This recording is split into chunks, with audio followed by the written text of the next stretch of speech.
Have you ever felt a pull towards something ancient and mysterious, something hidden just beyond the edges of ordinary understanding? There are stories tucked away in the corners of history, waiting for the right moment to be rediscovered. Tonight, we invite you into one of those stories, a tale of courage, curiosity, and the quiet magic that hums beneath the surface of our world. Wherever you are right now, whatever hour has found you listening, we'd love to know, what part of the world are you joining us from, and what time is it there where you are? Let us know in the comments below. There's something beautiful about imagining all of us, scattered across time zones, coming together in curiosity. Our story begins in the hushed silence of a great library, where dust motes dance in slants of fading light and knowledge sleeps on shelves that have stood for centuries. It's here we meet Alara, a young scholar whose hunger for understanding runs deeper than mere academic interest. She isn't just looking for answers, she's listening for whispers. And one day, tucked inside a crumbling, long-forgotten tome, she finds something that changes everything. A map. Not just any map. One drawn by hand, half faded with age, its edges soft with time.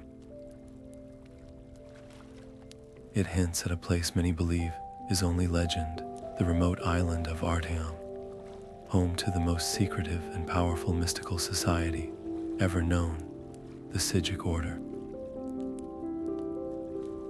To follow this map is to step into the unknown. It means leaving behind the safety of known paths and trusted sources, risking not only her reputation, but her very sense of reality. What waits on Artaeum isn't just knowledge, it's transformation, or ruin. The Sijic monks do not welcome outsiders. Their power is said to be beyond spellcraft, it's an intimacy with time itself, a harmony with the hidden architecture of the world. And as Alara sets her course toward that shrouded island, she knows nothing will ever be the same again. This is where our journey begins, not with a shout, but with a question. An invitation, a step into the quiet and the deep. The journey across the sea was one of fog and silence, a passage that felt less like travel and more like a slow, gentle slipping from one world into another. When the boat finally nudged against the rocky shore of Artaeum, there was no grand harbor, no welcoming party, only a mist-shrouded coastline and an ancient, whispering forest that seemed to breathe. Alara stepped onto the damp stones, her boots making the only solid sound in the profound quiet. It was the silence that struck her first, not as an absence of noise, but as a presence.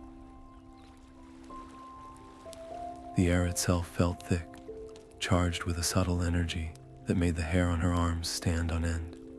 It was as if the island existed just slightly out of phase with the rest of the world, a place where the normal rules of time and space were softened, more suggestion than law. Every breath felt slower, deeper, as if the moments themselves were stretching to accommodate something vast and unseen. The light, too, behaved strangely, filtering through the canopy in beams that appeared almost solid, golden, and heavy with dust that moved in languid, unhurried spirals. A wave did not simply crash upon the shore. It unfurled with a deliberate, graceful slowness, its foam lingering on the dark rocks before receding with a sigh. This was not a place one simply visited. It was a place one experienced, a realm that asked for a different kind of attention, and with that awareness came the weight of her decision. Before her, a narrow, almost invisible path led away from the shore and into the deep green shadows of the woods. Somewhere in that stillness were the Sijic monks, the very reason for her perilous journey. Should she call out, announcing herself as a seeker of knowledge and hoping their ancient laws of hospitality would protect her? Or would that very act be seen as an arrogance, a disruption of the sacred quiet they so clearly cherished? The alternative was to follow the path, to let curiosity and caution guide her steps deeper inland, to observe before being observed. It was a risk, a gamble with consequences she could not possibly foresee. To be caught spying could mean immediate expulsion, or something far worse. Yet the chance to witness their ways unfiltered, to see the truth before it could be concealed for an outsider's benefit, was a temptation that pulled at her very core. Her heart beat a frantic rhythm against her ribs, a stark contrast to the island's serene pulse. Every rustle in the undergrowth, every creak of a branch in the windless air, felt like a conscious observation. The forest itself felt awake and aware, its gaze settled upon the lone figure on its shore. She was being weighed, measured by a consciousness far older than her own. Taking a final steadying breath, the scent of salt water and damp earth filling her lungs, Alara made her choice. She would not announce herself, not yet. Moving with a care she didn't know she possessed, she stepped off the rocky beach and onto the soft moss of the path, letting the shadows and the strange, slow silence of Artaeum swallow her whole. The path led her away from the shore and into the deep, embracing quiet of the forest, where the air grew even heavier with a sense of suspended time. She moved as a shadow might, each footstep placed with deliberate care on the thick, sound-dampening moss. The further she ventured, the more the atmosphere shifted. It was not a menacing feeling, but one of profound depth, as if the island were a living library, and every leaf, every stone, held a silent story. Soon, the trees began to thin, giving way to a clearing where the ruins of what must have once been a grand structure stood half reclaimed by nature. Great arches, worn smooth by centuries of wind and rain, reached for the sky like the bones of some forgotten giant. Vines heavy with unfamiliar blossoms cascaded down crumbling stone walls, and the ground was a tapestry of wildflowers and ancient, weathered flagstones. It felt both sacred and abandoned, a place of memory and power. Alara slipped behind the broken corner of a wall, her breath catching in her throat as she found her vantage point. And then she saw him.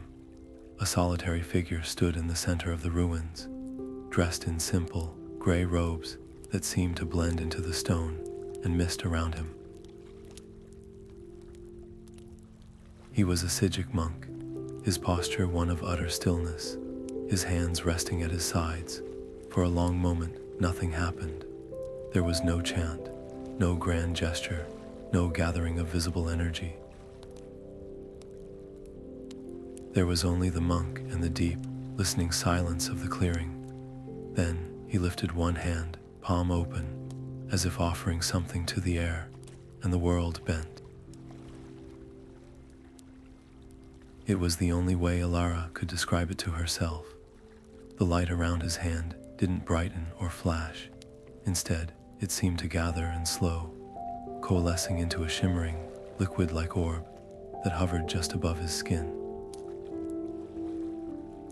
The air within the orb warped subtly, and for a heartbeat, Alara saw not the clearing behind it, but a glimpse of something else, a star-filled night sky, though it was the middle of the day. It was a window, not a weapon, a tear in the moment. As the monk moved his hand in a slow, circular motion, the orb expanded, and within its shimmering surface, the flow of time itself became visible. The wildflowers at his feet bloomed, withered, and bloomed again in the span of a single breath. The mist curling around the arches flowed backward, then forward, then settled into a perfect, unmoving sculpture of cloud. He was not forcing time to obey him. It seemed more as if he were listening to its rhythm, and then gently asking it to dance. This was not the destructive, raw magic of battle mages she had read about. This was an art form, a conversation with reality. The very fabric of existence responded to his quiet intent like a familiar partner, shifting and flowing in a silent, harmonious ritual. The realization washed over Alara, not as a shock, but as a deep, humbling truth. The power of the Psijic Order was no exaggeration, no myth woven by storytellers. It was real, tangible, and infinitely more profound than she had ever dared to dream. It was wisdom given form, all bloomed in her chest, warm and expansive, a scholar's dream realized in the most breathtaking way. But close on its heels came a cold, sharp prickle of caution. The ease with which this monk manipulated fundamental forces was terrifying. If he could fold time for a flower, what else was possible? And what would the order do to an outsider who had witnessed this most intimate of practices without invitation? Her initial impulse to step forward, to announce herself and beg for teaching, died before it fully formed. That would be a mistake. They would see her curiosity as rudeness, her passion as a lack of control. To understand this, to truly learn it, she would need to approach not as a scholar demanding answers, but as a student waiting for an invitation. She had to learn more, but she had to do so without being seen. She had to earn the right to this knowledge by first proving she respected its sanctity.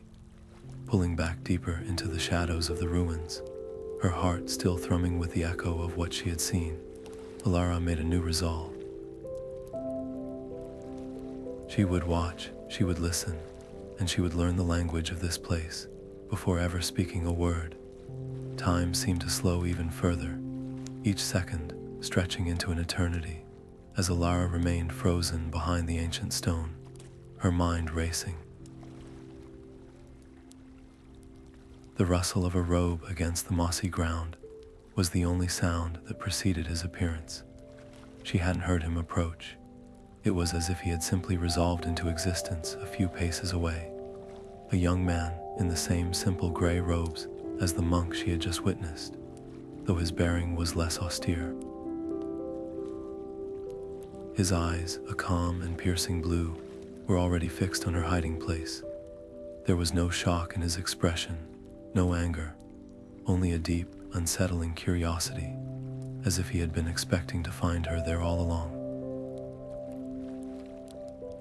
This was Valen, an initiate of the Order, and he had discovered her completely. Her every instinct screamed at her to run, to bolt back through the forest, toward the uncertain safety of the shore. The image of the senior monk's effortless manipulation of time flashed in her mind, how easily such power could be used to stop an intruder in her tracks. But her feet felt rooted to the spot, held not by magic, but by the intensity of his gaze. He wasn't calling out. He wasn't summoning others. He simply watched her, his head tilted slightly, a faint, almost imperceptible smile playing on his lips. It was the look of someone who had just found a fascinating passage in a book they thought they had already memorized. In that suspended moment, Alara understood that this was her first true test on Artaeum. It was not a test of magical skill or scholarly knowledge, but one of character. Flight would brand her as a fearful trespasser, confirming every suspicion the reclusive order might harbor about outsiders. But to stand her ground, to meet his gaze and attempt to communicate. That was a gamble of an entirely different nature. It meant trusting that the curiosity she saw in his eyes was a genuine spark, a potential thread of connection, and not merely the prelude to her capture. She thought of the map tucked safely in her pack, of the long journey, of the breathtaking ritual she had just witnessed. To flee now would be to lose it all.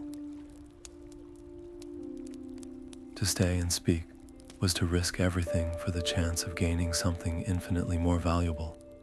Taking a breath that felt like her first in minutes, Alara made her choice. Slowly, careful not to make any sudden movements that could be misinterpreted as aggression, she stepped out from behind the ruined wall into the open clearing. She kept her hands visible and open at her sides, a universal gesture of peace. The young initiate, Valen, did not move, though his observant eyes followed her every motion. "I mean no harm," she said, her voice softer than she intended, seeming to be absorbed by the dense, quiet air of the island. "My name is Alara. I came to learn." Valen remained silent for a long moment, his gaze sweeping over her from head to toe, not with judgment, but with an appraising sharpness. He seemed to be listening to more than just her words. "You observe with a scholar's eyes," he said finally, his voice quiet yet clear, carrying a weight of thoughtfulness. "But you hide with the heart of a thief." It is a curious combination. His words were not an accusation, but a simple, observed fact. He had seen her awe, but he had also seen her fear and her secrecy. In that single sentence, he laid bare the entire conflict warring within her. He saw her completely, and he had still not raised an alarm. The gamble, it seemed, was still in play. Valen took a slow step closer, the moss beneath his feet making no sound at all. His expression was unreadable, a calm mask, but his eyes held a light that was anything but dismissive. "I know what you saw," he said, his voice low, meant only for her. The bending of the moment. Most who witness it for the first time are either filled with greed or with terror. You seem to feel neither. You felt its weight, its truth." He paused, letting the significance of his observation settle between them. "I have watched the senior monks perform such rites my entire life. To them, it is as natural as breathing. They rarely question why they do what they do, only that it must be done. The why is often buried beneath tradition and a fear of what might happen if such knowledge were to fall into the wrong hands." A faint sigh escaped him, the first crack in his composed demeanor. "I have questioned that secrecy, not out of rebellion, but from a belief that understanding, true understanding, should not be so fiercely guarded. That fear of misuse can itself become a cage." His gaze intensified, locking with hers. "You risked everything to come here, to see for yourself. That is not the act of a thief. It is the act of a seeker, and seekers are rare." The air itself seemed to still, waiting for his next words. "I will make you an offer, Alara from across the sea. I can guide you. I can show you more than glimpses from behind crumbling walls. I can help you understand the principles behind what you witnessed, the philosophy that gives our practices meaning." He held up a hand, a gentle but firm gesture. "But this offer comes with conditions, and they are not negotiable. You must learn with humility. You will not demand answers. You will listen for them. You will move with discretion, as my presence here with you now is already a deviation from our strict protocols. The path to true knowledge is walked with patience, not seized with force. If you are discovered by the wrong person, the consequences will fall not only on you, but on me as well. My standing here is tentative. There are those who already believe my curiosity leans toward recklessness. He searched her face, not for agreement, but for understanding. This is your choice. You can turn back now, return to your boat with a story few would believe. Or you can walk with me into a deeper mystery, with the promise of insight and the very real risk of peril. What is your answer? The choice was made not with words, but with a slow, deliberate nod, a silent pact, sealed in the misty air of the clearing. Valen's offer was a lifeline thrown into the depths of her ambition, and Alara seized it without hesitation. Without another word, he turned and led her away from the ruins, following a path so subtle it was felt more than seen, a slight parting in the undergrowth that seemed to open only for him. They moved in silence, the island itself seeming to acknowledge their new alliance, the forest closing behind them like a curtain. He brought her to a place she never would have found on her own, a small, natural alcove formed by the roots of an immense, ancient tree, its bark silvered with age, overlooking a still pool of water so clear it reflected not the sky, but a deeper, star-dusted expanse that should not have been visible during the day. "This is where I first learned to listen," Valen said softly, his voice a natural part of the ambient whisper. "And it is where you will begin." The basics, as Valen explained, were deceptively simple. This was not about casting spells or channeling energy. It was about subtraction, not addition. The first lesson was one of absolute stillness, not just of the body, but of the mind. He guided her to sit comfortably, her back straight, her hands resting on her knees. "Your mind is a library in a storm," he observed, not unkindly, books and thoughts flying everywhere. You are accustomed to chasing them, to grabbing each one and examining it. Here, you must learn to let the storm pass, to watch the pages flutter by without needing to read them. For Alara, whose entire identity was built upon the active pursuit of knowledge, this was an impossible task. Her first attempts were a study in frustration. She would close her eyes, take a breath, and almost immediately, her inner scholar would awaken. A question about the tree's age, an analysis of the water's peculiar reflective properties, a replay of the senior monk's ritual, a worry about being discovered. Her thoughts were a relentless, chattering crowd, each one demanding her attention. Her fingers would twitch with the impulse to take notes.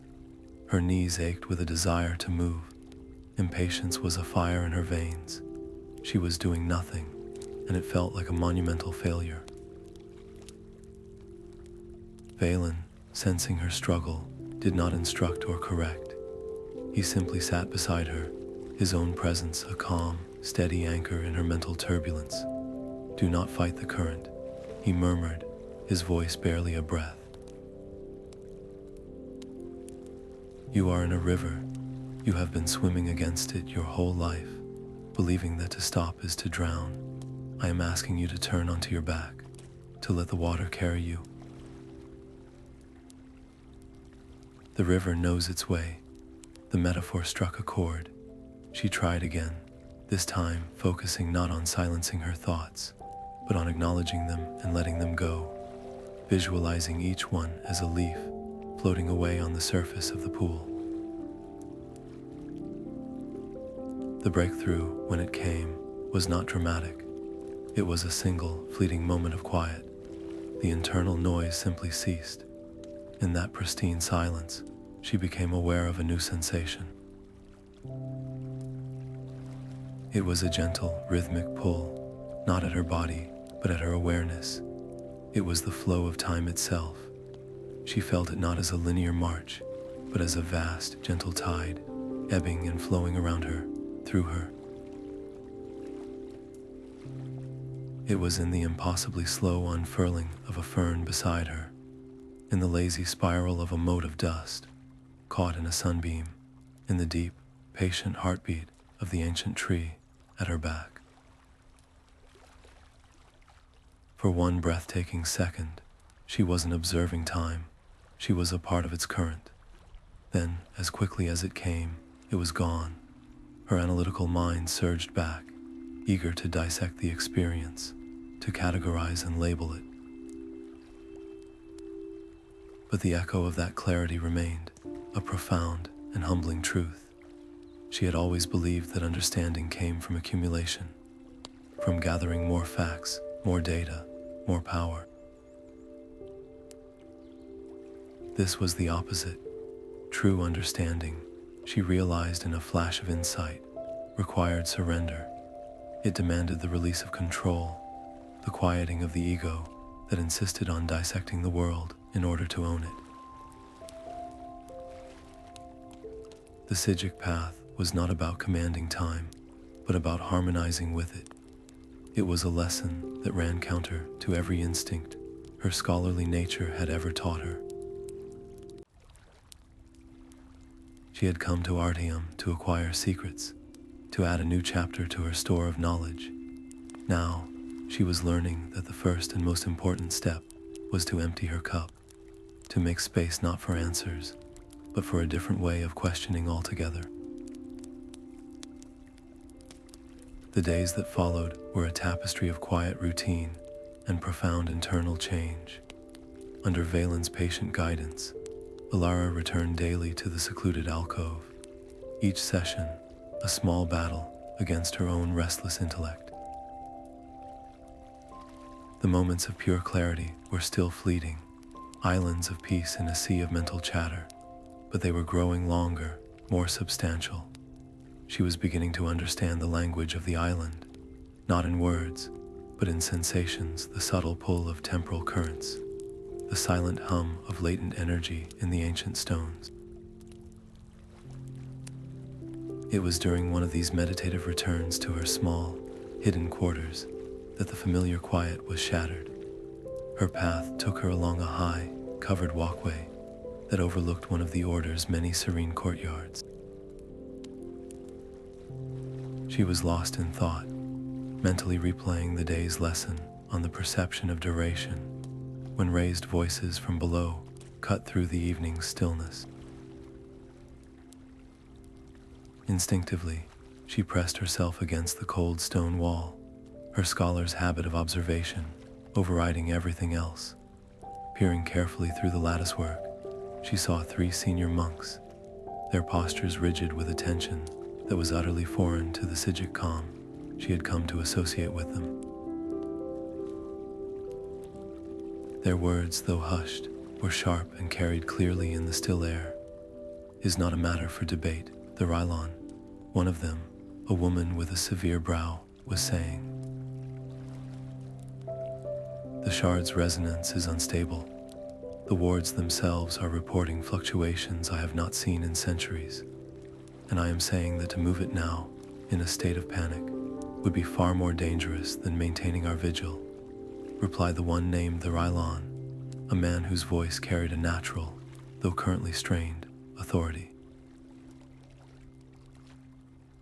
The Oghma Infinium Shard is not a mere trinket to be locked in a darker box. It is a living echo of creation itself. Its very nature is fluctuation. To forget that is to misunderstand the artifact entirely. The third monk, younger but with eyes that held the weight of long years, shook his head. "This is no ordinary fluctuation, Archmage. The archives speak of such tremors preceding the sundering of Almeril. That knowledge is not meant to be wielded, it is meant to be contained. Its power to reshape reality is not a metaphor.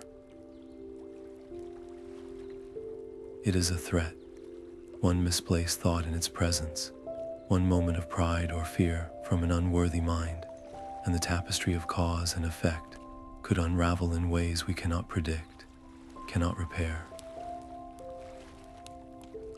The word Sundering hung in the air like a thunderclap. Alara's blood ran cold, then hot with a sudden, fierce curiosity, an artifact of such power. A shard of the legendary Oghma Infinium, said to contain all the knowledge of the cosmos. It was the kind of myth scholars dreamed of, but never believed they would touch. This was beyond any historical text or theoretical magic. This was a fundamental force, sleeping right here in the heart of Artaeum. The opportunity was staggering. To merely glimpse such a thing, to understand its principles, would be the pinnacle of any academic pursuit. It could answer questions she hadn't even known how to ask. But the peril was its shadow, just as vast and deep. The monk's fear was palpable, a stark contrast to the effortless control she had witnessed in the ruins. This was different. This was a power that even the Sijics approached with trepidation, a knowledge so potent it had to be imprisoned, not just protected. The young monk's warning echoed in her mind, one misplaced thought. Her own mind, for all its training, was a chaotic place of ambition, curiosity, and doubt. Was she, of all people, the unworthy mind he spoke of? To seek it out was the height of arrogance, a betrayal of the very humility Valen was trying to teach her. It was to risk not only her own life, but potentially the stability of reality itself on the hunch that her intentions were pure. She remained frozen long after the monks had departed, their argument unresolved, the courtyard returning to its deceptive peace. The choice laid itself before her with terrifying clarity. She could heed the warning. She could continue her lessons, walk the path of patient learning, and eventually earn the right to such secrets through the proper channels. It was the safe path, the wise path, or she could follow the thread of her curiosity, a thread that now felt less like a guide and more like a fuse leading to powder keg. She could try to learn where this vault was, to see the shard for herself. The very idea sent a thrill of terror and excitement through her. This was why she had come to Artaeum. Not for gentle meditations, but for truths that shook the foundations of the world. The potential consequences were severe, unimaginably so, but the potential for understanding, it was a siren's call. She wasn't sure she had the strength to resist. The decision crystallized within her, cold and hard. She would investigate, carefully, cautiously, with every ounce of discretion she possessed.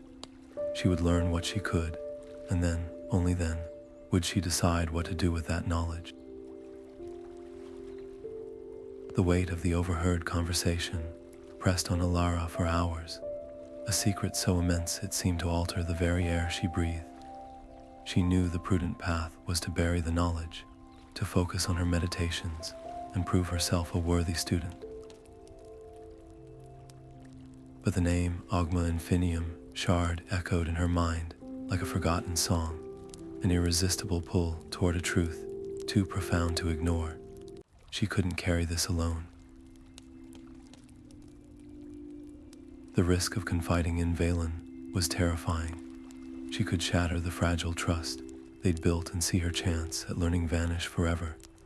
Yet, the thought of not sharing it, of allowing such a discovery to remain a solitary burden, felt equally impossible. Finding a moment of privacy as they left the meditation alcove the next day, her voice was little more than a tense whisper, the words tumbling out in a rushed confession. She told him everything: the argument between the senior monks, the talk of unstable resonance, the dire warnings of a reality warping power, and the terrifying historical precedent of a sundering. Valen listened, his usual calm demeanor shifting into a focused intensity. He did not interrupt, but the slight narrowing of his eyes and the thoughtful press of his lips told her he understood the gravity immediately. When she finished, a long silence stretched between them, filled only by the gentle sigh of the wind through the silver-leaved trees. She braced for his reproach, for a lecture on patience and the dangers of eavesdropping on matters far beyond her. Instead, he let out a slow, measured breath. The Rhylon has always argued that our greatest duty is to understand, not merely to guard, he said quietly, more to himself than to her. He believes fear is a poorer custodian than wisdom, but the others, their caution is born from a history of catastrophes you have not been taught. The artifact they speak of, it is not a thing to be studied lightly. He fixed his gaze on her, and she saw not anger, but a deep, shared conflict in his eyes. Your curiosity mirrors my own. I have always believed that secrets kept solely out of fear become prisons. They stagnate. They lose their meaning and their purpose. True knowledge should be a light, not a locked door. He weighed the decision for another long moment, the fate of their partnership, and perhaps their standing within the Order, hanging in the balance. I will help you, he said finally, the words decisive. Not to steal, not to disrupt, but to find information, to understand what it is they are so afraid of, and to see if that fear is truly justified. There are archives, older sections of the library that are restricted to all but the most senior members. The knowledge there is not forbidden because it is dangerous, but because it is considered too complex, too potent for minds not yet prepared. We will need to be shadows. We move with absolute care, and we touch nothing without purpose. The pact was sealed not with a handshake, but with a shared, determined look. Their dynamic shifted in that instant. They were no longer just teacher and student, but co-conspirators in a quest for understanding, bound together by a shared belief that some truths are worth the risk. Their first foray into the restricted archives was a lesson in tension and silence. Valen led her through corridors she had never seen, their route a maze of back passages and descending stairways that felt older than the rest of the island, the air growing cooler and thick with the scent of aged parchment and petrified wood. The entrance to the oldest wing was marked not by a door, but by a heavy curtain of what appeared to be woven shadow, through which Valen passed with a murmured phrase and a subtle gesture of his hand. The space within was a stark contrast to the bright, airy libraries above. Here, the shelves were carved from a single, dark, obsidian-like stone, and the light came from softly glowing crystals set into the ceiling, their illumination just enough to read by without disturbing the profound quiet. The silence here was different, not peaceful, but watchful, as if the very books were aware of their presence. They worked with a hushed efficiency, a silent language of gestures and glances developing between them. Valen, with his deeper knowledge of the Order's cataloging methods, would point to a specific section or a particular type of binding. Alara, with her scholar's eye for cross-referencing and textual analysis, would carefully pull a heavy tome from its resting place, handling the fragile pages with a reverence that bordered on awe. They were not reading for pleasure, but hunting for clues, any mention of the Oghma Infinium, any records of a Sundering, any architectural plans that might hint at the location of a high-security vault. Time lost all meaning in the windowless archive. Minutes stretched into hours, measured only by the slow accumulation of scrolls they deemed relevant and the growing stack of discarded volumes that offered no answers. It was in this shared, focused pursuit that their partnership truly deepened. The initial thrill of rebellion settled into a steady, respectful collaboration. They were two minds, one trained in the ancient, intuitive ways of the Sijics, the other sharpened by academic rigor and relentless curiosity, working in perfect tandem. When Alara grew frustrated by the cryptic, poetic language of an ancient text, Valen was there to offer a different perspective, to explain the metaphorical meaning behind a seemingly absurd passage. When Valen reached the limits of his historical knowledge on specific events outside Artaeum, Alara could connect the dots, placing the Sijic records within a broader historical context he had never considered. They were piecing together a puzzle, and in doing so, they were also piecing together a mutual respect that went beyond their initial roles. The shared risk, the intense focus, the whispered conversations over a particularly revealing passage. It forged a bond that was both intellectual and deeply personal. They were no longer just navigating the physical risks of discovery. They were navigating the vast and mysterious landscape of knowledge itself, and they were doing it together. Their search through the restricted archives was a slow, meticulous process of elimination, a careful sifting of ancient prophecies and crumbling logistical records that felt like trying to find a single specific star in a crowded night sky. The breakthrough came not from a grand revelation, but from a seemingly mundane footnote in a ledger detailing the distribution of rare, resonant crystals for temporal anchoring. Valen's eyes lit with recognition as he traced the entry with his finger. These crystals, they're used to stabilize powerful artifacts, to bind them to a single point in the timeline. This specific resonance signature, it's unique, it's the key, cross-referencing the crystal's signature with a set of architectural scrolls that map the island's hidden energy currents. They found their answer. The vault was not a room in the conventional sense. It was a pocket dimension, a fold in reality itself, anchored deep beneath the oldest part of the monastery, accessible only through a specific, shifting gateway that was itself concealed behind layers of powerful illusion.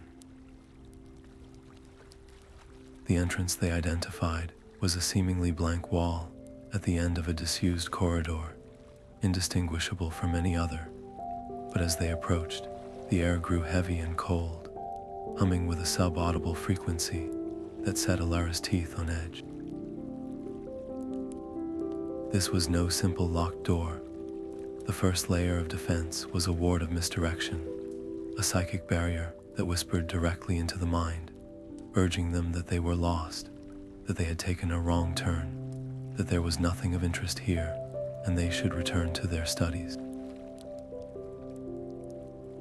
It was a gentle, insidious pressure, appealing to logic and order.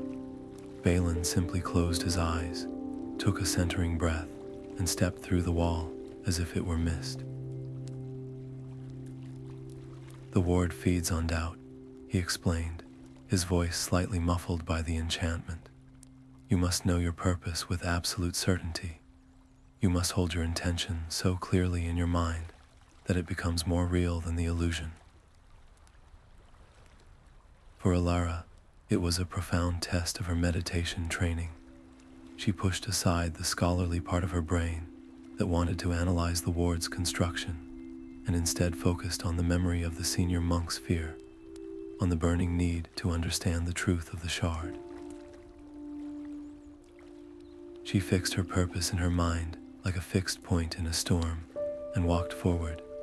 The stone wall rippled like water around her, offering no more resistance than a cold breeze. The corridor beyond was not dark, but bathed in a disorienting, twilight glow that seemed to have no source. This was the second layer, a labyrinth of temporal echoes. The path ahead would shift and change with every blink. One moment, it was a short, straight hallway ending in a simple archway. The next, it stretched into a miles-long tunnel, its end lost in shadow. Ghostly images flickered at the edges of her vision, figures from the past and possible futures walking the same path, their forms overlapping and dissolving. A younger Valen, looking nervous and determined, passed right through her, leaving a chill in his wake. She saw a possible version of herself, older and robed in gray, shaking her head in warning. The very fabric of time was fluid here, and the defense was psychological overload. To panic was to become truly lost, trapped in a loop of one's own fears and regrets. Valen moved with a practiced calm, his eyes slightly unfocused. "Do not follow the path with your eyes," he instructed softly. "Follow it with your awareness. Feel for the current that flows toward the anchor point, not away from it. The illusions are powerful, but they are static. The true path has a pull." Alara closed her eyes, shutting out the terrifying and beautiful chaos. She reached for that newfound sense she had cultivated in meditation, the ability to feel the flow of time. In this place, it was like standing in the center of a raging river. Currents of past, present, and future swirled around her, each pulling in a different direction. She felt a strong, cold tug of deep history, a lighter, brighter pull of potential tomorrows, and then she felt it, a steady, deep, and resonant hum, a single unwavering thread in the cacophony. It was the anchor point, the signature of the stabilizing crystals they had read about. It felt like a plumb line dropped into a stormy sea. Holding on to that sensation, that single point of certainty, she opened her eyes and took a step. Then another. She did not walk toward where the archway appeared to be, but toward where the hum was strongest. The illusions fought back. The floor seemed to drop away into a starry abyss. The walls crawled with shadows that formed grasping hands. But she kept her focus on that internal compass, on the steady hum of the anchor. Valen watched, a look of intense pride and concern on his face, allowing her to lead the way. She was not using force. She was using alignment, applying the Sijic principle of harmony to navigate the chaos. The final barrier was not an illusion, but a door of pure, solidified light, etched with glowing, ever-shifting runes that pulsed in time with the hum of the anchor crystal. This was a ward of intent. It would not open to a key or a password, but to a state of mind. The runes were a final question, a last test posed not in words, but in pure concept. They conveyed a simple, profound choice. Do you approach to possess or to understand, to take or to learn? Alara felt the question resonate within her very soul.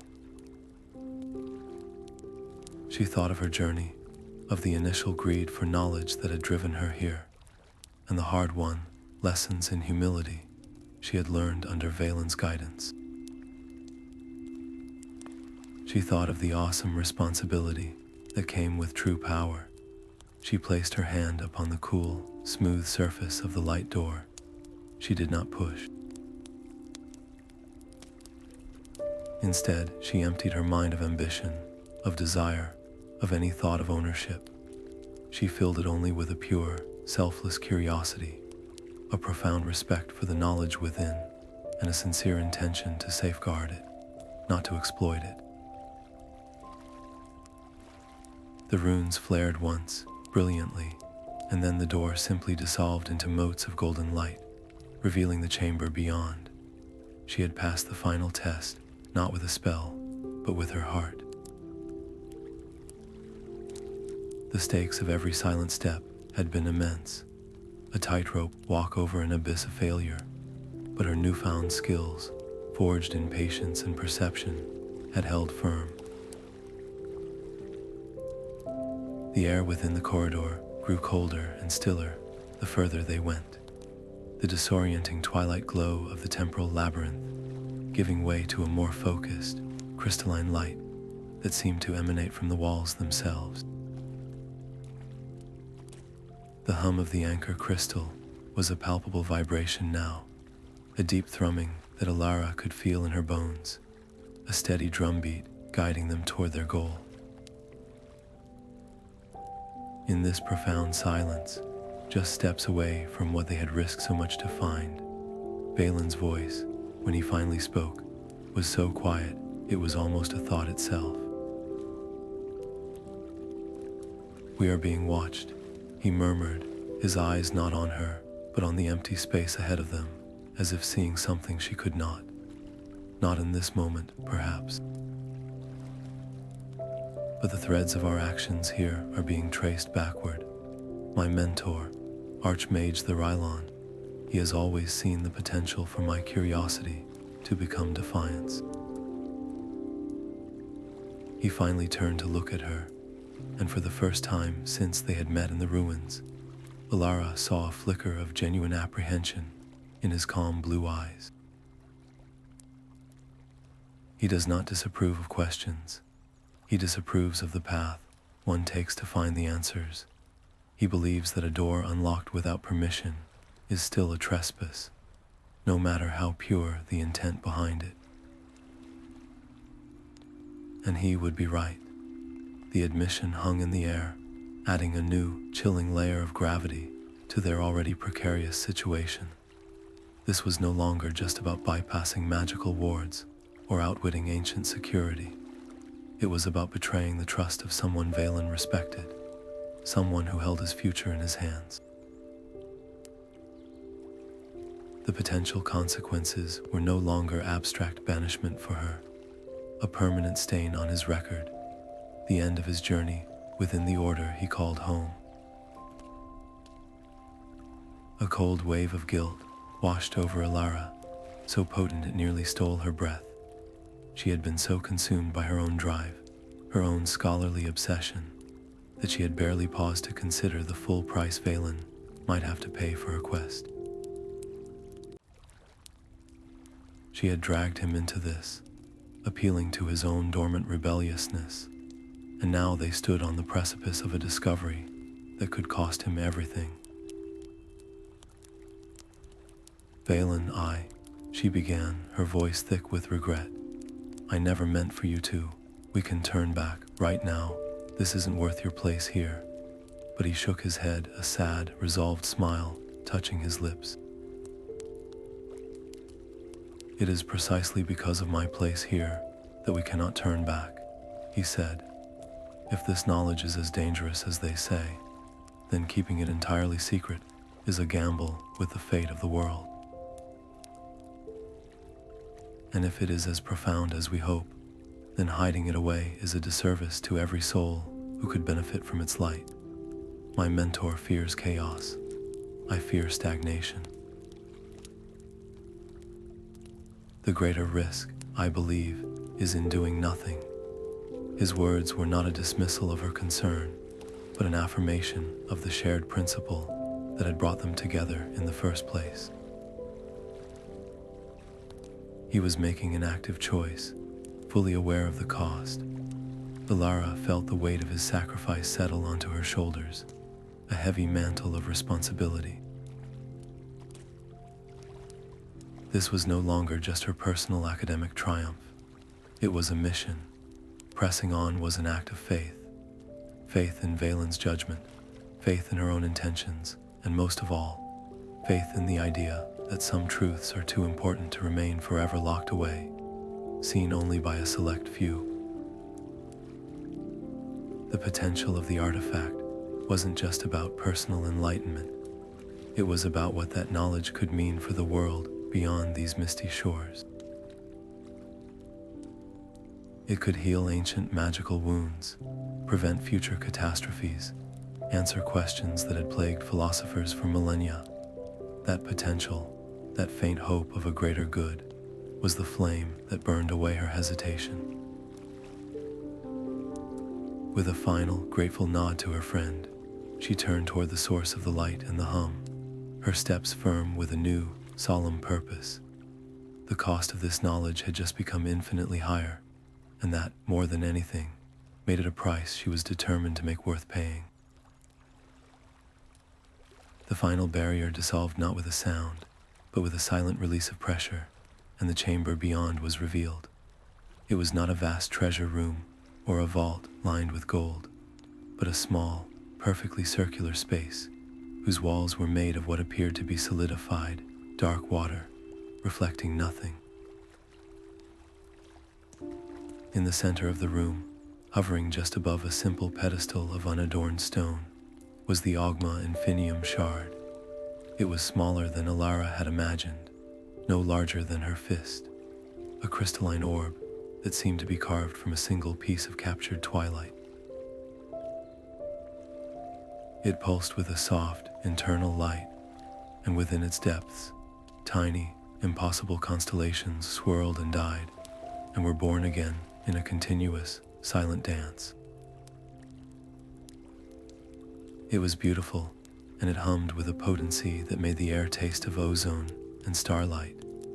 Valen hung back, his expression one of pure, reverent awe, but Alara, driven by a force she could no longer control, found herself stepping forward.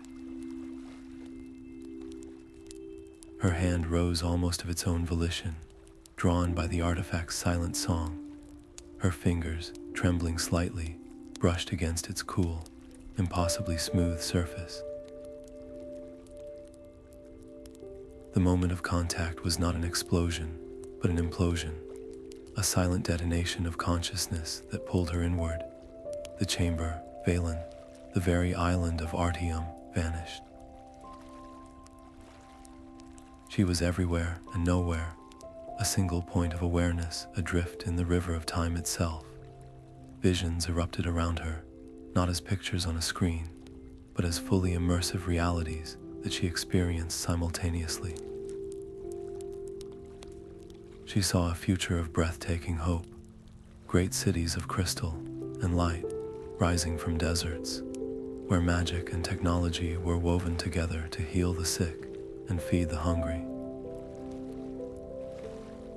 She saw scholars from every corner of the world, sharing knowledge freely in a great, peaceful concord, their understanding of the universe expanding in ways that brought joy and wonder to all. She felt the warmth of that potential, the beautiful weight of a world living in harmony with the fundamental laws of reality. It was everything she had ever dreamed knowledge could achieve. But the vision was not alone. It was braided with its terrifying opposite. She saw the same power twisted by pride and fear, the crystalline cities shattered into jagged ruins under a blood-red sky, the same magical principles used to create weapons that unraveled souls instead of healing bodies. She saw a tyrant on a throne of obsidian, the shard held aloft not as a tool of enlightenment, but as a scepter of absolute control, rewriting history and destiny to suit a single, monstrous ego. The air in this vision was thick with ash and despair, and the scream of a broken world was a constant, agonizing vibration in her very being. And worse, she saw the countless tiny branching paths in between futures where a single well-intentioned mistake, a moment of hesitation, or an overlooked variable led to cascading, catastrophic consequences. The shard was not a simple repository of facts. It was a map of cause and effect on a cosmic scale, and it showed her with brutal, unfiltered clarity that the line between utopia and oblivion was terrifyingly thin, shaped by choices as seemingly insignificant as the one she was making right now. The torrent of possibility was too vast, too immense for any single mind to hold. It was an ocean trying to pour itself into a cup, the weight of infinite outcomes, the crushing responsibility of knowing that her every action from this point forward would ripple across these potential timelines was unbearable.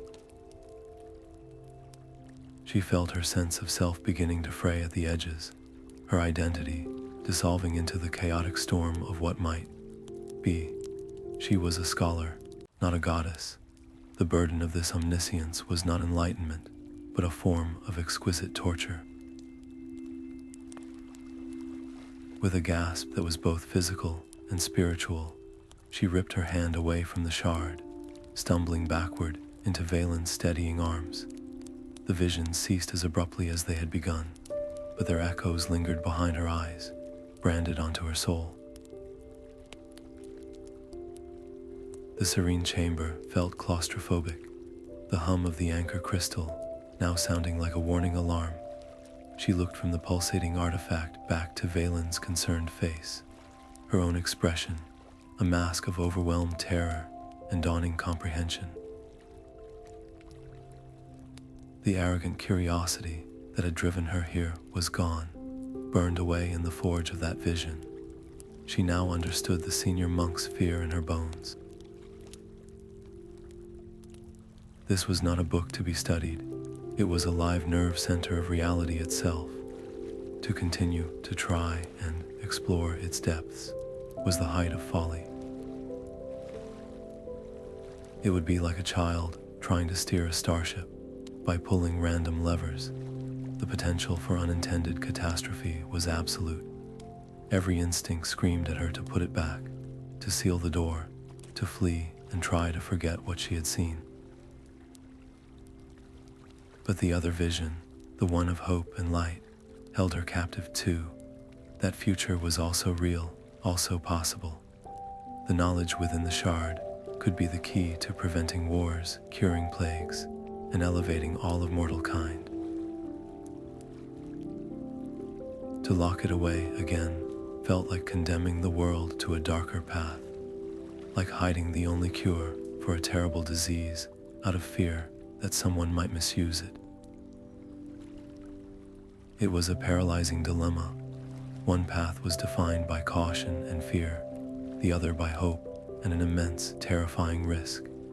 She stood at the crossroads, the weight of countless potential futures resting on her next decision, and for the first time in her life, Alara, the seeker of answers, had no idea what to do. The decision was torn from her grasp before it could even fully form. A voice, deep and resonant, etched with the weight of centuries, spoke from the doorway they had just passed through. The audacity of the uninvited guest is only matched by the betrayal of the guide. Archmage the Rhylon stood there, not as a sudden apparition, but as if he had always been a part of the chamber's architecture, his simple gray robes seeming to drink the anomalous light. His presence did not fill the room, it simply redefined it, making the very air feel heavier, more substantial. His eyes, ancient and weary, moved from the pulsating shard, still hovering on its pedestal, to Valen's pale, stricken face, and finally settled on Alara, who still felt the ghost of the visions trembling in her hands. You have trespassed into a sanctum that is the grave and the cradle of possibilities, he stated, his tone flat, devoid of the anger she had expected, which somehow made it far more terrifying. It was the cold, disappointed tone of a physician stating a fatal diagnosis. You have handled that which you cannot possibly comprehend, driven by a curiosity that is a poor substitute for wisdom. You will return the Oghma Infinium shard to its resting place. Now, the command was absolute, a law of nature spoken aloud. He did not move to enforce it physically. The sheer authority in his voice was enforcement enough. Alara's heart hammered against her ribs, a frantic, mortal drum against the timeless hum of the chamber. Her gaze flickered to Valen, who stood rigid, his head bowed not in shame, but in a profound and respectful acknowledgement of his mentor's presence. His future, everything he had worked for, was evaporating before her eyes because of her. The easy path, the safe path, was clear. Surrender the artifact, bow her head, and accept whatever punishment was meted out. It would be just. It would be what they deserved for this incredible violation. But the echoes of the visions would not release her.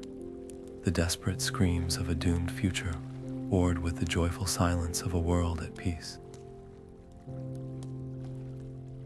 To simply hand it back, to allow this key to such immense potential to be locked away again out of fear, felt like its own kind of sin. It felt like witnessing a house on fire and deciding to simply close the curtains. She looked from the Rhylon's impassive face to the shard, then back to Valen. Defiance would be catastrophic. It would confirm every accusation of recklessness. It would ensure her immediate and permanent expulsion from Artaeum, and would likely see Valen stripped of his status, his life's purpose severed at the root. The cost of speaking was unthinkably high, yet the cost of silence felt higher. She drew a shaky breath, the air itself feeling like shards of glass in her lungs.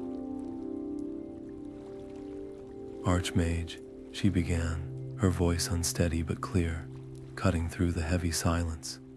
She took a half step forward, placing herself slightly between the shard and the Rhylon, not as a shield, but as a petitioner. You call it recklessness, and you are not wrong. We entered a place we were forbidden to go. We broke trust. For that, there can be no excuse. She met his gaze, forcing herself not to look away from the deep, timeless judgment in his eyes. But can recklessness not also be the midwife of necessity? We are not vandals. We are not thieves seeking power for its own sake. What I felt when I touched that crystal. It was not a thing to be owned. It was a truth to be understood. She gestured toward the artifact, her hand trembling. It showed me futures, Archmage. Terrible, desolate wastelands of suffering, born from pride and fear. But it also showed me hope. It showed me healing. It showed me answers to questions that have plagued scholars for millennia.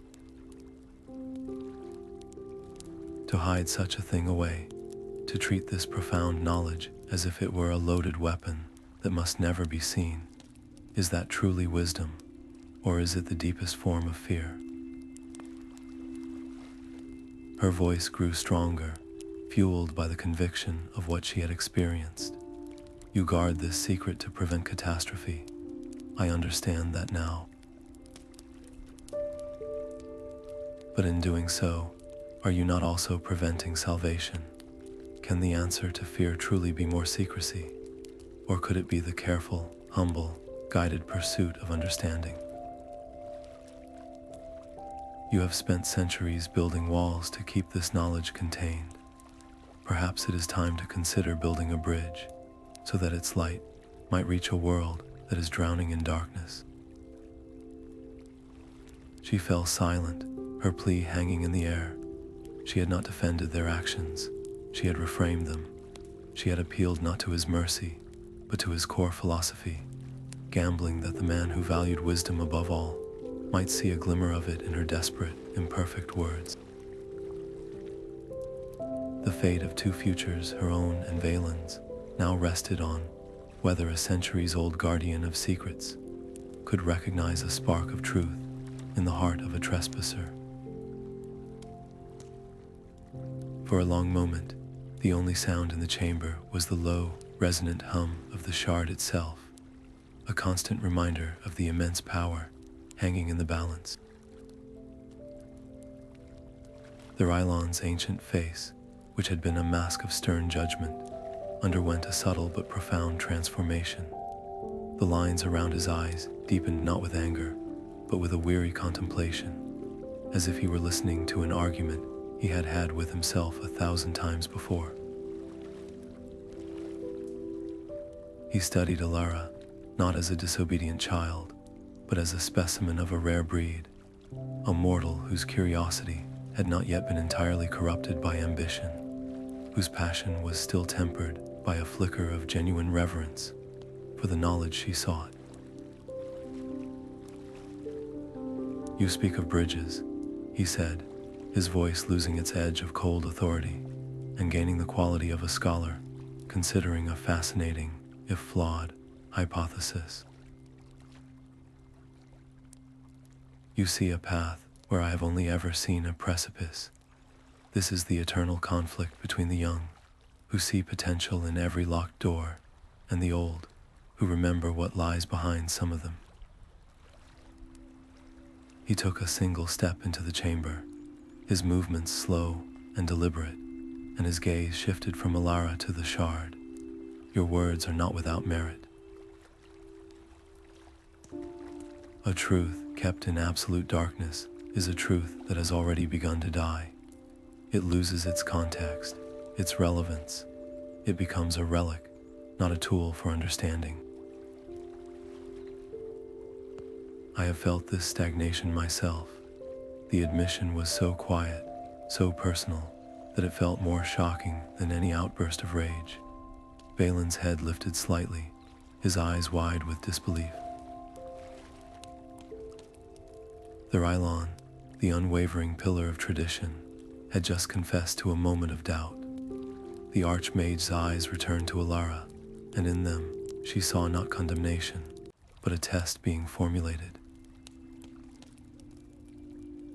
"However," he continued, "to argue for openness is one thing, to be worthy of it is another.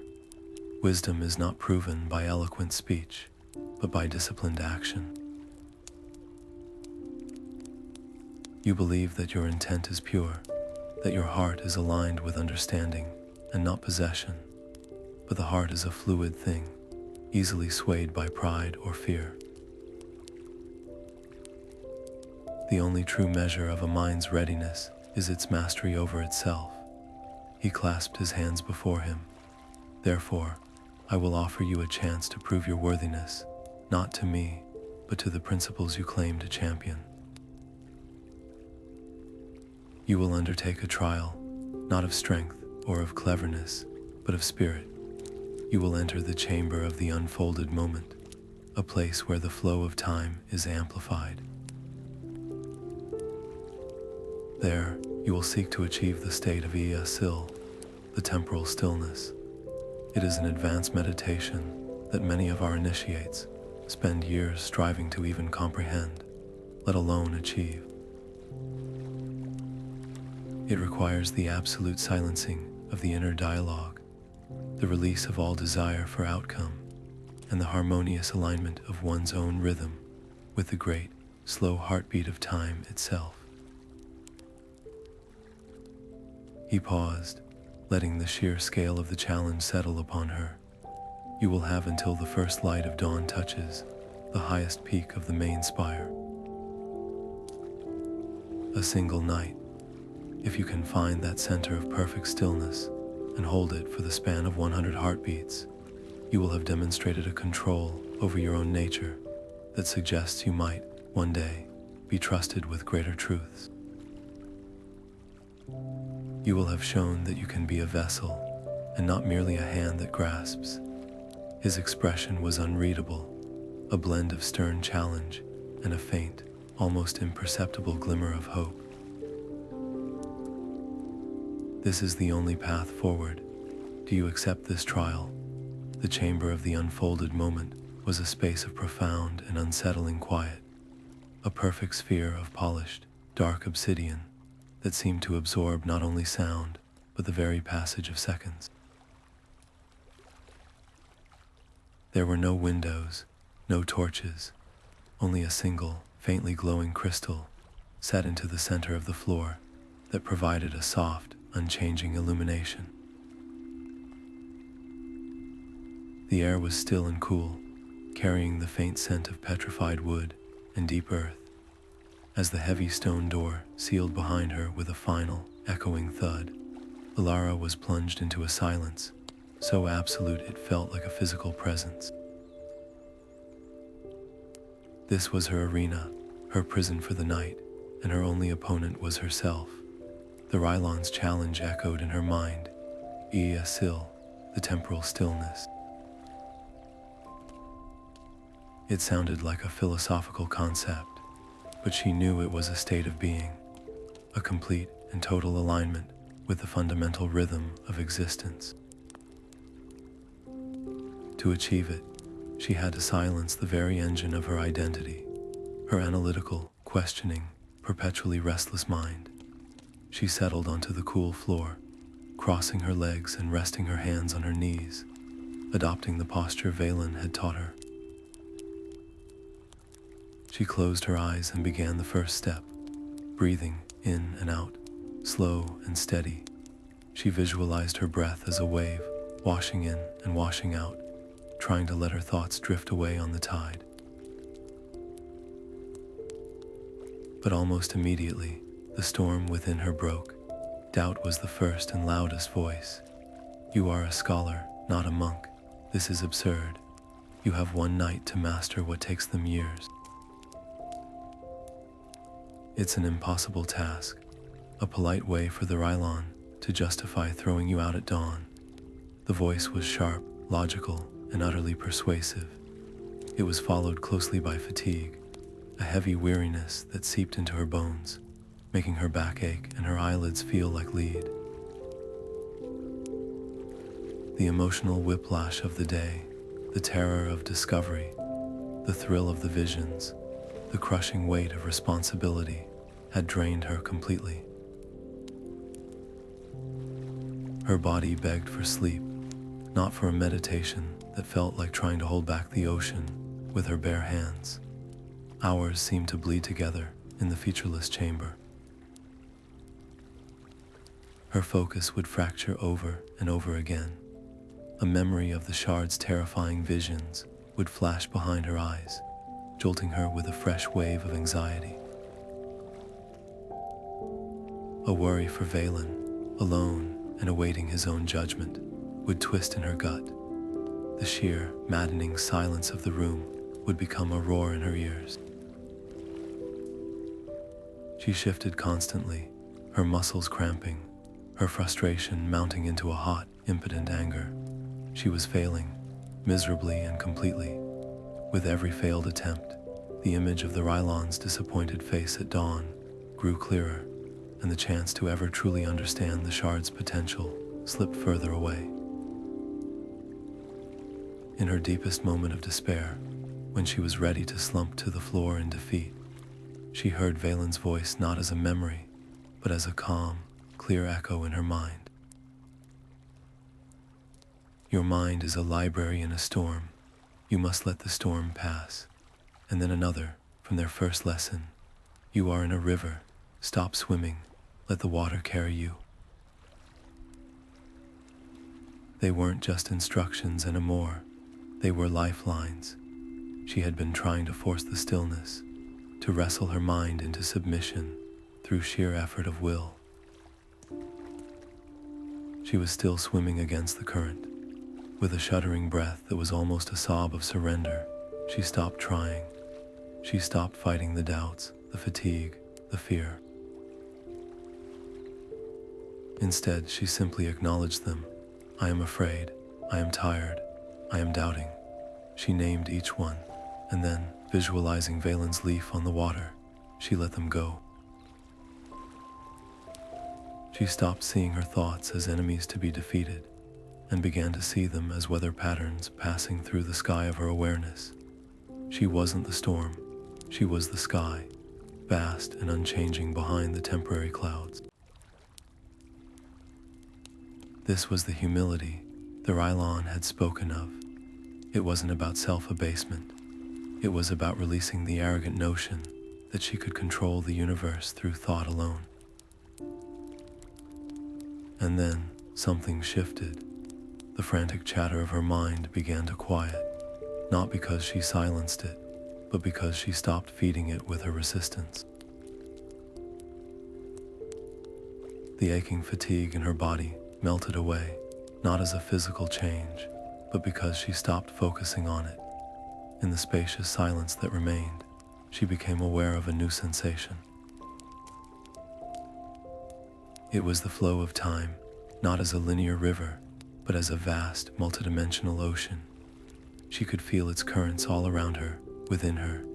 She felt the slow, patient growth of the lichen on the stones outside the chamber, the rapid, frantic beating of a moth's wing against a window miles away, the immense glacial drift of the continents far below.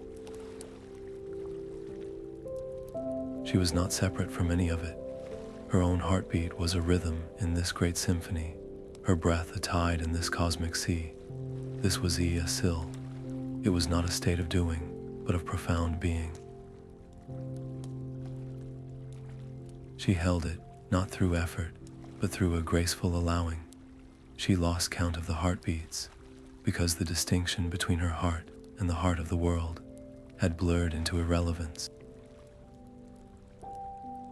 And in that boundless, interconnected stillness, she was granted a glimpse.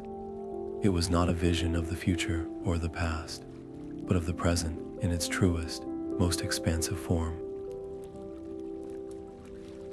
She saw, or rather felt, the infinite web of connection that bound all things. The stone of the chamber was not separate from her. They were both made of the same ancient stardust, vibrating at different frequencies. Valen's worry for her was a thread she could feel tugging gently at her consciousness, and her gratitude for him was a light she sent back along that same thread. The shard's pulsating energy was a node in this web, brilliant and complex, but not separate from it. Every choice, every thought, every breath was a ripple moving through the whole. There was no such thing as an isolated action. Her trespass in the vault, the Rhylon's challenge, Valen's friendship, it was all part of a single, unfolding pattern. The experience lasted only a moment outside of time, but it changed everything. When her awareness gently returned to the confines of her body and the dark chamber, she was not the same person who had entered. The arrogant scholar who wanted to possess knowledge was gone.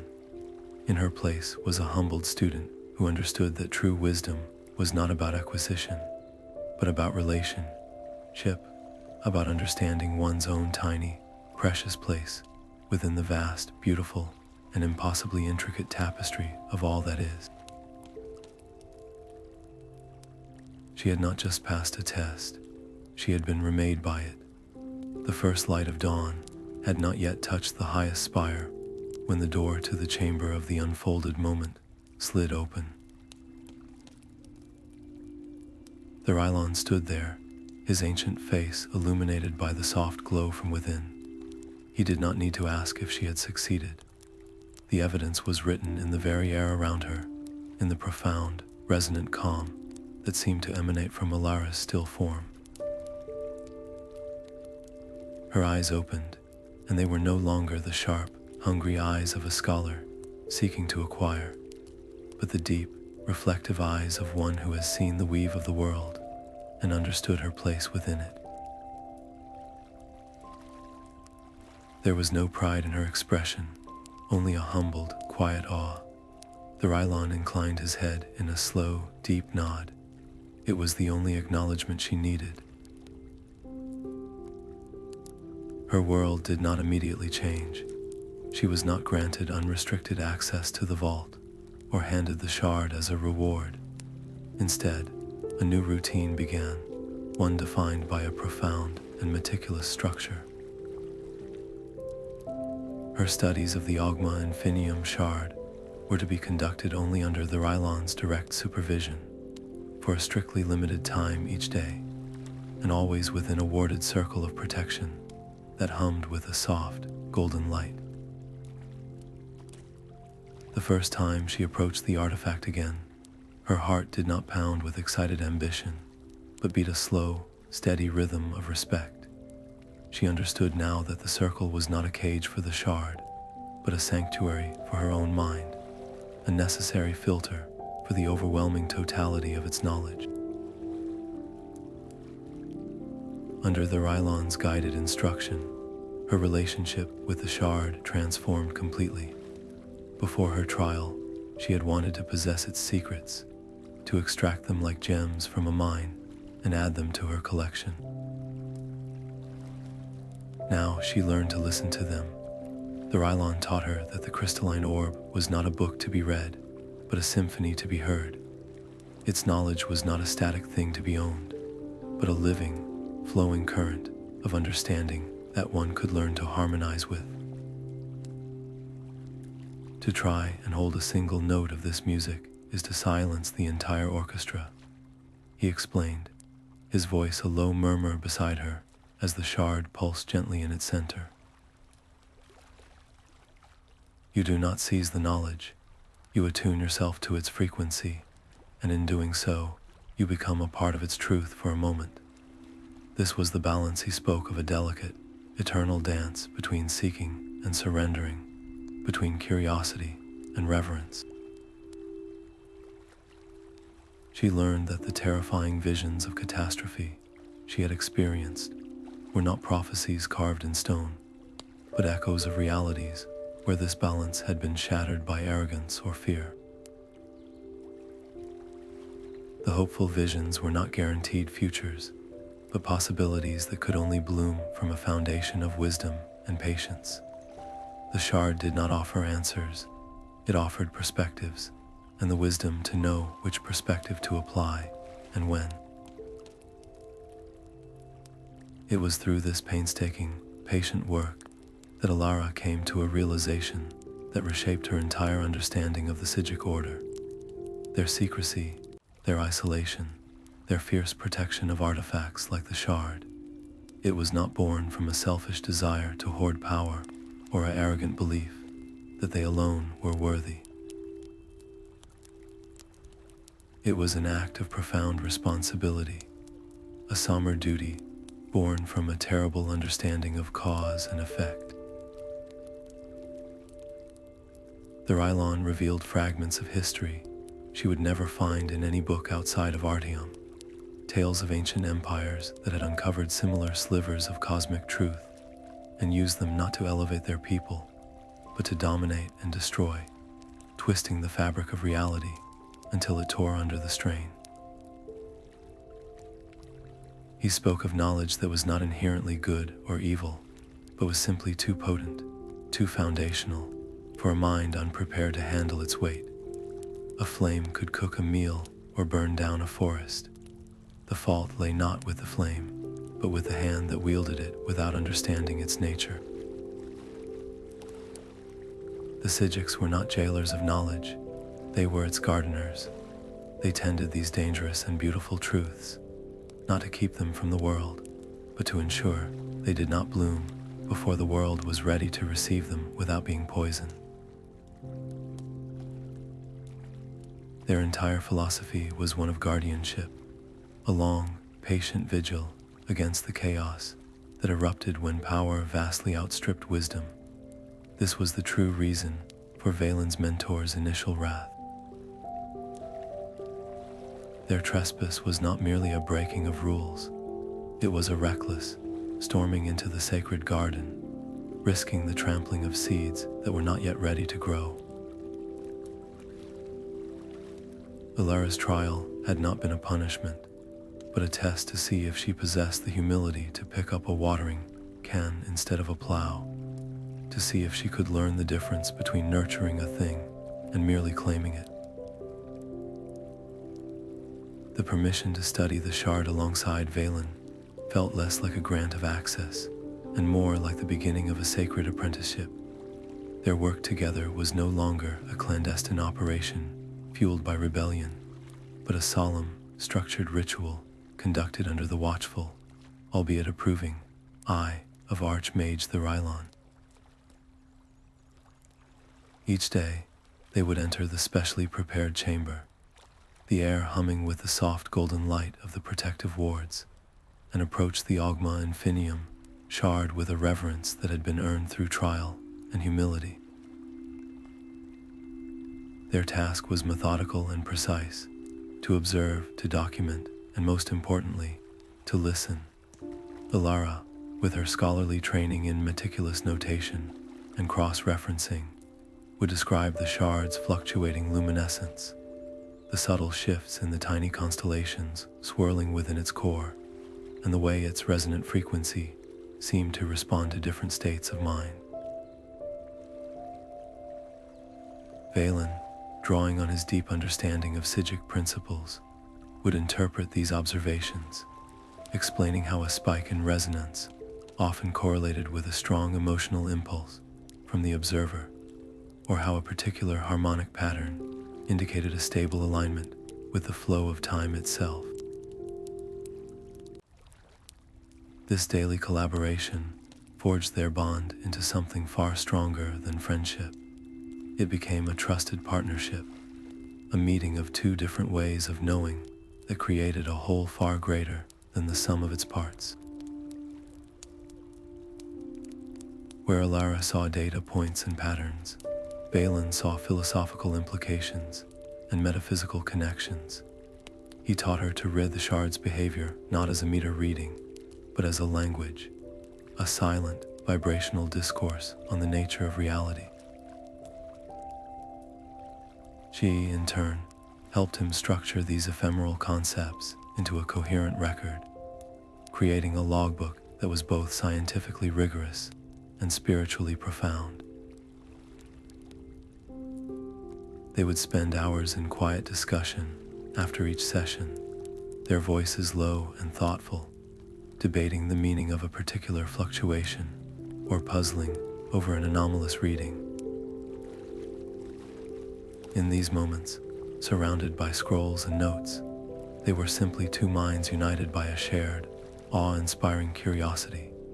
Their earlier roles of teacher and student completely dissolved into a seamless and mutual exchange of ideas. It was during this painstaking process of documentation that the first hint of a larger truth began to emerge, not as a sudden revelation, but as a pattern slowly coming into focus. Alara was cross-referencing their daily logs, looking for cyclical patterns in the shard's energy output, when she noticed something peculiar. The artifact's power didn't simply wax and wane randomly. It pulsed in a rhythm that was almost conversational. There would be a gentle, steady hum, then a slight, almost imperceptible spike, followed by a resonant echo that seemed to come from nowhere within the chamber itself. It was as if the shard were listening for something, and then answering a call that they could not hear. "Valen," she said one afternoon, her finger resting on a chart that mapped these subtle echoes over several weeks. "Look at this, these resonant responses. They're not random, they're reactions."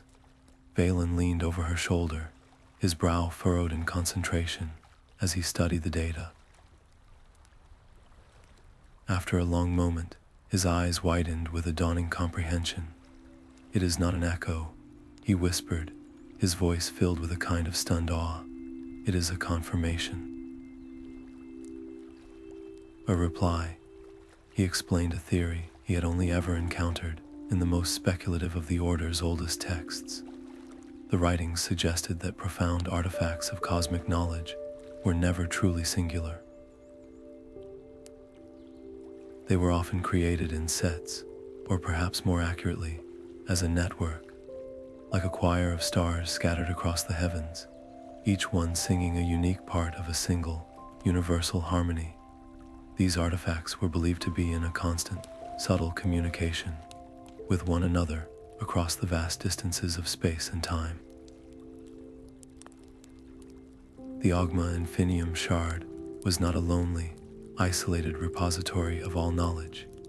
It was one voice in a celestial conversation, one node in a web of understanding so vast and ancient, it defied comprehension. This realization fundamentally shifted their understanding of the shard's very purpose. If it was part of a network, then its function could not be one of domination or control. A single voice cannot dominate a choir. It can only contribute its unique tone to the collective song. The true purpose of the artifact, they came to understand, was preservation through equilibrium. Each shard in this theoretical network would hold a different aspect of the cosmic whole. One might resonate with the fundamental laws of life, another with the principles of time, another with the nature of consciousness itself. By maintaining their own individual integrity and harmony, they collectively preserve the balance of the entire system. The knowledge within was not a weapon to be wielded, but an essential note that had to be sung truly to keep the universal symphony from falling into dissonance. The Psijic Order, then, was not merely guarding a dangerous source of power. They were tending to one vital instrument in this grand orchestra, ensuring its note remained pure and clear, so that the music of reality itself could continue to play in perfect, eternal harmony. The air in the chamber, usually humming with the soft, contained energy of the shard, suddenly went cold and still, a dead silence that felt like the intake of breath before a scream. Then it came not a sound, but a sensation, a violent, gut-wrenching tear in the very center of Alara's awareness. It was as if the universe itself had been slashed open. Above the central courtyard of the sanctuary, the sky didn't darken or swirl, it fractured. A jagged, shimmering wound of raw nothingness ripped through the air, and through it poured not light or dark, but a chaotic storm of unmade time.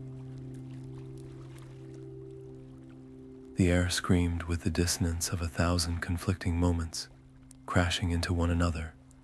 Alara saw the courtyard's flagstones age 1,000 years into dust, in a heartbeat, only to be instantly replaced by a vision of the same spot, as a primordial swamp, then as a field of crystalline flowers from some far-flung future. The very laws of cause and effect were unraveling at the edges of the rift, and the sanctuary itself began to flicker in and out of solid existence. Panic, pure and instinctual, was a fire in her veins. This was the sundering the monks had feared. The catastrophic unraveling their entire order was built to prevent. It was happening now. Around her, the practiced calm of the Psijic Order shattered into a moment of stunned paralysis before shifting into a desperate, disciplined response. Senior monks rushed into the courtyard, their hands already moving in complex patterns, weaving shields of golden energy to contain the rupture's violent emissions. But the shields themselves were flickering, their structures destabilized by the temporal chaos they were trying to hold back. Valen was at her side in an instant, his face pale, but his eyes sharp with focus.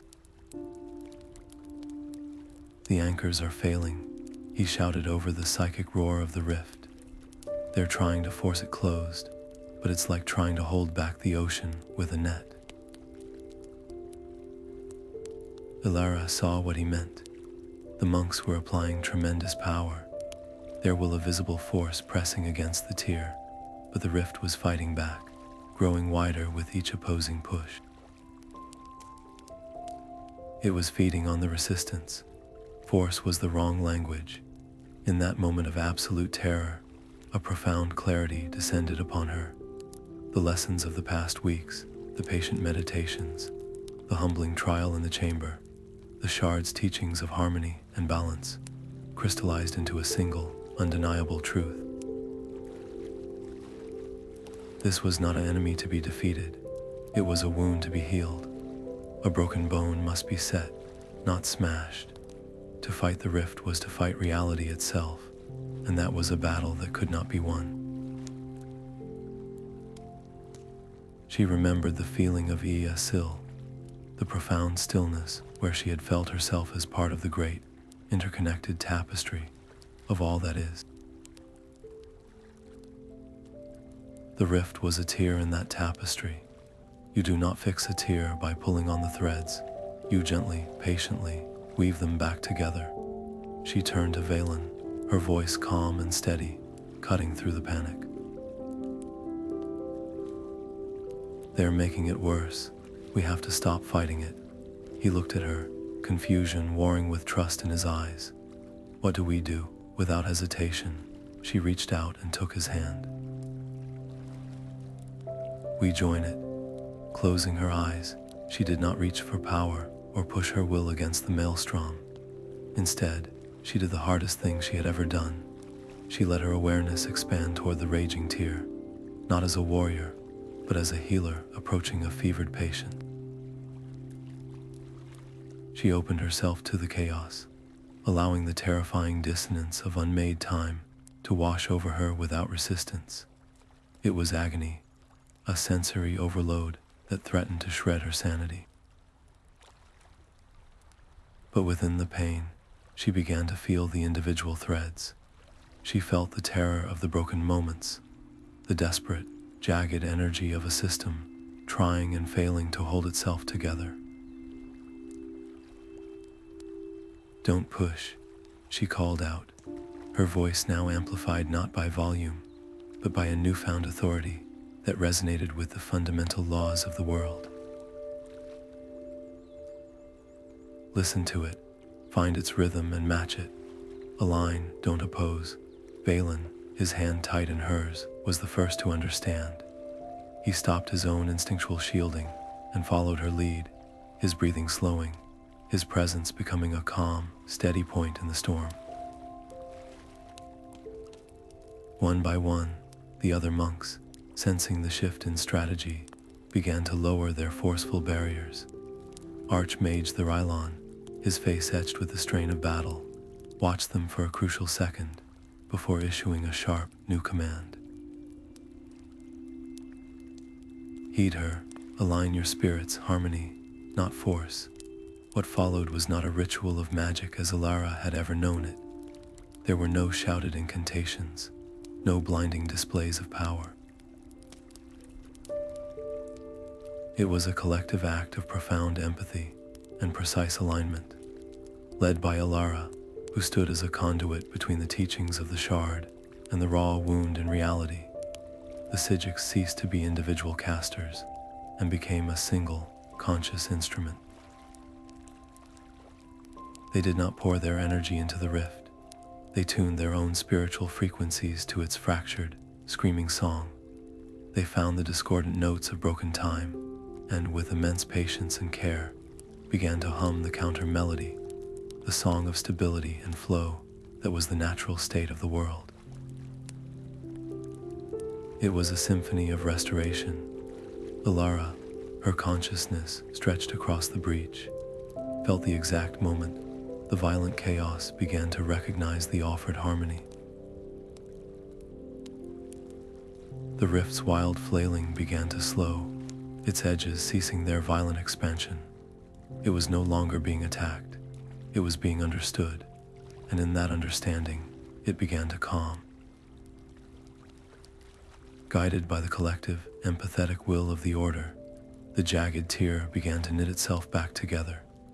The conflicting timelines dissolved back into the potential from which they came, the wild energy smoothing into a gentle, golden light that pulsed in time with their joined heartbeats.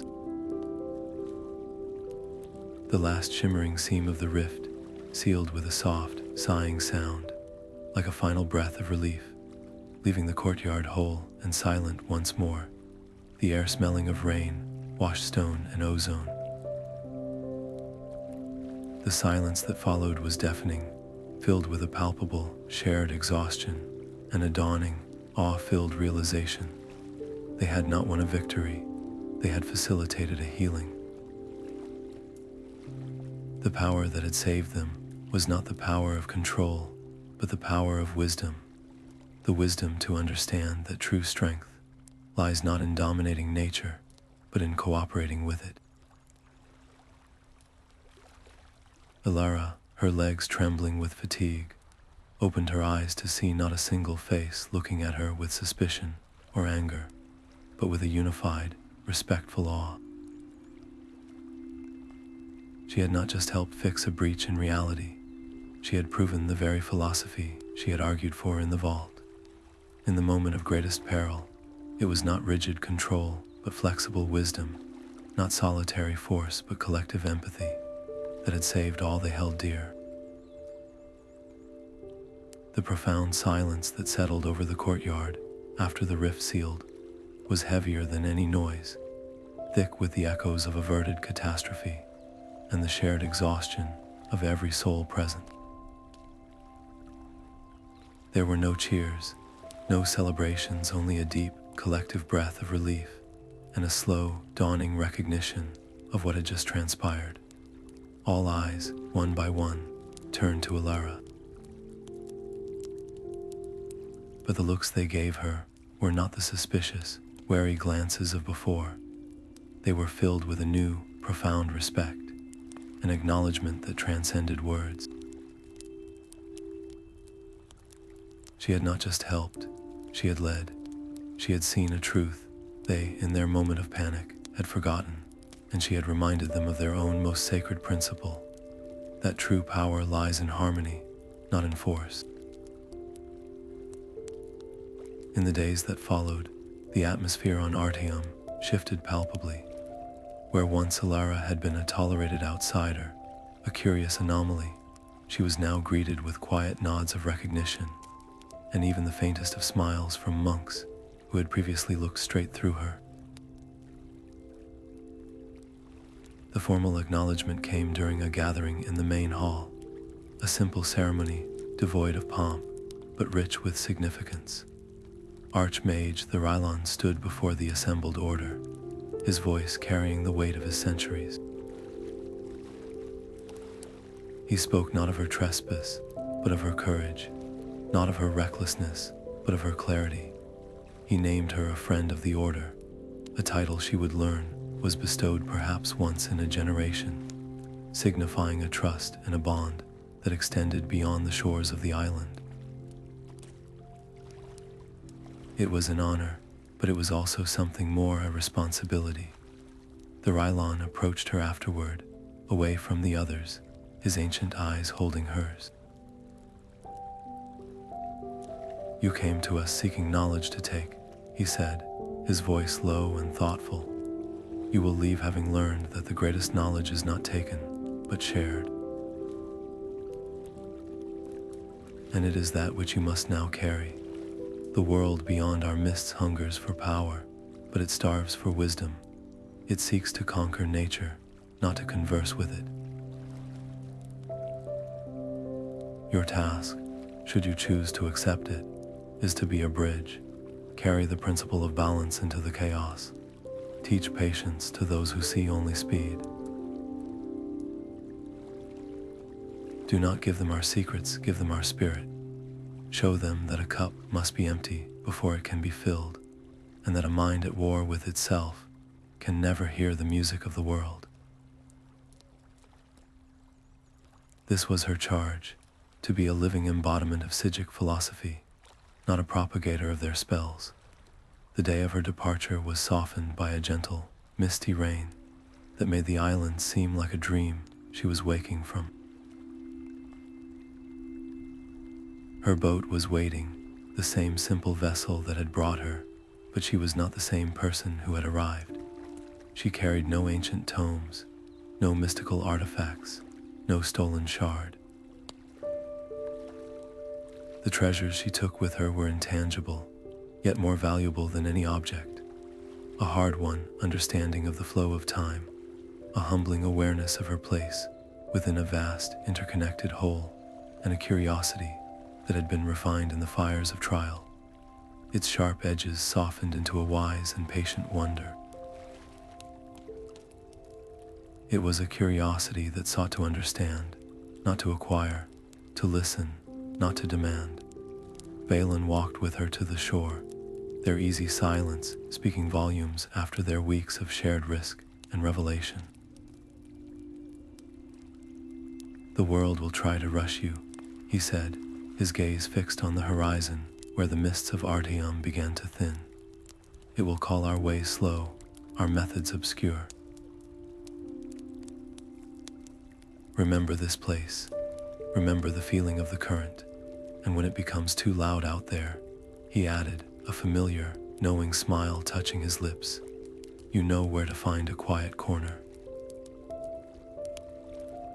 He placed a small, smooth stone in her hand, its surface worn by the sea.